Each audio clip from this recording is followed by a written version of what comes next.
7531 rule தெரியுமா? Let's see what a 7531 rule is. 7 வருஷம் மார்க்கெட்ல எஸ்ஐபி பண்ணவங்களுக்கு நெகட்டிவ் ரிட்டர்ன் வந்ததே இல்லை. அதே சமயத்தில் அவங்க returns have been super positive. 5, உங்க அசெட் கிளாஸை பொறுத்த வரைக்கும் ப்ராப்பரா டைவர்சிஃபை பண்ணுங்க. ஈக்விட்டியில் இன்வெஸ்ட் பண்ணுங்க, லார்ஜ் கேப்ல இன்வெஸ்ட் பண்ணுங்க, மல்டி அசெட்ல இன்வெஸ்ட் பண்ணுங்க, பேலன்ஸ்ல பண்ணுங்க. அதே சமயத்துல எமர்ஜென்சி கார்பஸையும் ஜெனரேட் பண்ணுங்க. 3, 3 phases ஆஃப் மார்க்கெட் இருக்கு. disappointment phase, irritation phase and panic phase. Disappointment phase less than 10% kind of a returns, irritation phase less than 7% kind of a return, panic phase உங்க portfolio negative return கொடுக்கிறதுக்கான வாய்ப்பு. ஆனா இந்த 3 ஃபேஸையும் கடந்து வந்தீங்க அப்படின்னா உங்களால நல்ல ரிட்டர்னை ஜெனரேட் பண்ண முடியும். Last but not the least 7531. Every year உங்க எஸ்ஐபியை 10% ஸ்டெப் அப் பண்ண மறக்காதீங்க.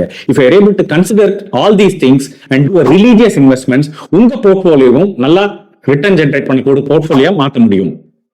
உங்க பர்சனல் ஃபினான்ஸை பெட்டர் ஆக்கணுமா? Please get in touch with as.